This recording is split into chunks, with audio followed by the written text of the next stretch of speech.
lot of pressure on this young guy. And I got to tell you, I asked for more assets, asked for more people.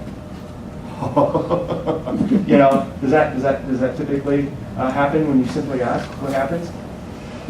Well, you can ask. Yeah, you can ask. But that didn't happen. So what I had to do is come up with a better way of doing business. And I thought to myself, I said, Sal, back in Puerto Rico, you thought you had a good idea. Why don't we try it here? So we organized an approach, and the very next person who called us from the beach said he saw something. I said, hold that call.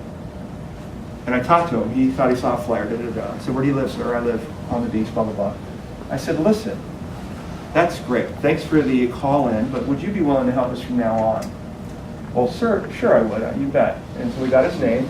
And on a paper chart in my command center, we put one colored pin. Boom. And I made him start a book, and the book had one contact. And that was a gentleman up in Shoreline, north of Seattle. And slowly but surely, we built this network, and we had several pins. And in a given case, if I had to launch from my station down here, and let's say I had to get up here, ready boat crew, underway time, pre-ops preps, go, go, go. 45 minutes to an hour. Now, if you're in a sinking vessel, you end up in the water. Let's suppose you're wearing your life jacket. You're going to float. Then you're going to go whichever way the wind blows or the current takes you. In that 45 minutes it takes me to get on scene to do a primary search. Perhaps you've moved a search object, yes? Okay. What is the value of having a series of eyeballs on you as you sink and then make your way north up into the bay there? Pretty good, right? Efficiency, effectiveness. Okay. Plus, we've earned the respect of the victim, and we have a network of helpers such as yourself who possibly feel good about what they've done that evening. Maybe they have something to tell their family the next day. You know, in those long winter evenings, we're playing cards, watching TV. But what better way to spend an evening than helping the Coast Guard? Maybe help your friends, maybe help your family. So the network grew.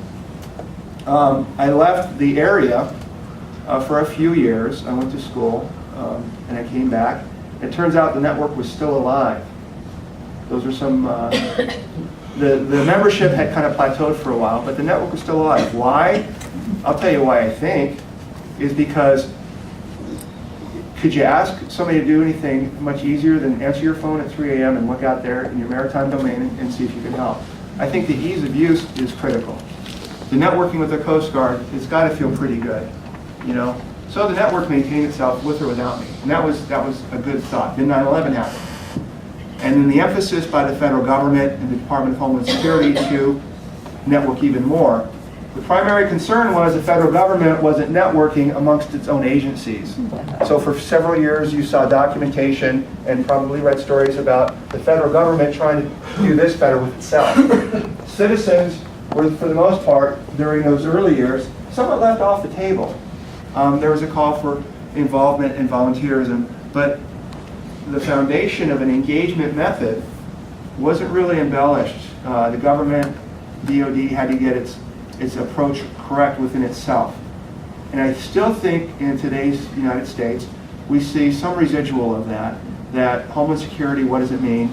It means agencies with weapons, doctrine, border checks. But what does it mean to the average citizen such as yourself? You might hear about news, you might have to wait at the border, you might see some semblance of something going on somewhere. But my hypothesis is most regular citizens aren't necessarily well informed or engaged in the process. Anybody agree with that? Yep. Okay. That's why you're sitting here today, and that's what makes me feel very good. It is my charter as a Coast Guard officer to expand and improve this mission. And I'll go to my retirement thinking that we could always do better by engaging our citizens. We can always do better by engaging our citizens who could make a difference. All citizens should be included, but those who are in tactical positions, such as yourself, are the most important customers we have.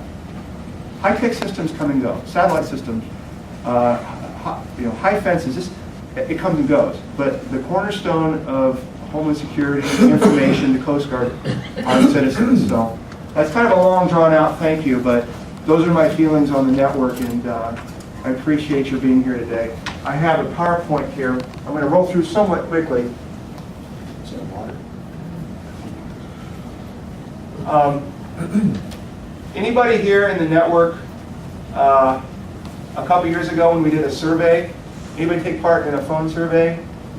1, 2, 3, 4, 5. So maybe about 20% of you. How many folks here are auxiliaries and CAN members? Can I see a show of hands? Okay, about 10%. Network-wide, it's about 30%. How many prior military service do we have here? Anybody? That's significant. I'd say, what do we got, about 80%? Yeah. How about those who have never been in the service? How about show of hands? Wow, okay, so about 50-50. Okay. It's interesting to note that in 2006, we did a survey, and amongst other things, I'll get to that, but about a third, 30% were auxiliary members, and about half had some military experience. And that's interesting to me to see who would volunteer. And it's kind of interesting, there's a spirit of volunteerism amongst those who have served before at a rate that's outside of norm. Yes. Yeah. I hope this isn't death by PowerPoint, but can we get the lights so at least you can see your death coming in the back? This is good. Okay, Port Angeles CAN Conference, that's y'all. August 15th, 2009. Putting the home in Homeland Security. Okay. As I tried to explain a few minutes ago, Department of Homeland Security was created, and it's a large organization, and I think it's still trying to feel out it's the best way it does its mission. Let's keep this amongst ourselves, but to me, that gentleman right there represents what was, or still is at some level, Homeland Security, and behind him are all the Homeland Security agencies, because we are several agencies. But watch what happens here, and it might not hit you exactly the metaphor here, but what you would see if it started. Okay.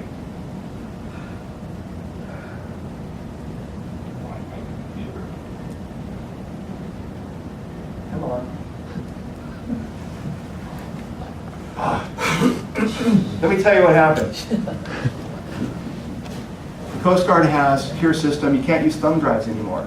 So what I was doing in the back was I was moving this presentation to the internet. I can go through the internet and get it, but I couldn't use a thumb drive.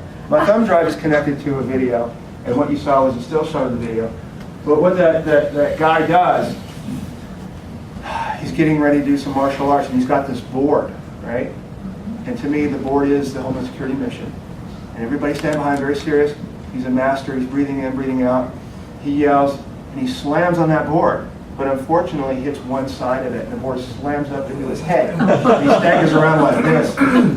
Theoretically, that's what happens to any given mission if you don't have the full spectrum of assistance. My point being, what he hit was a high-tech resolution on any given situation, but not the citizen solution. And that's kind of, anyway. You would have laughed, really? I think it's very funny. This is what was said about what we do after 9/11. We need a broader scope and more comprehensive vision to do the mission.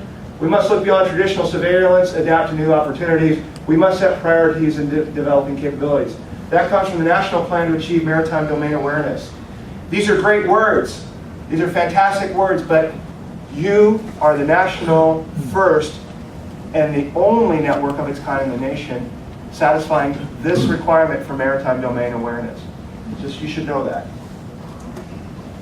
Okay, what are we? With the Canadians, we're about 550 of us. Okay? What do? We've got about 4,000 linear miles of shoreline in this region, and you are a definite part of that system. There's so much to do, and so few of us in the Coast Guard and our partners, there's no way we can do it all. Are these strategic views? There goes the nuke sub, huh? Interesting.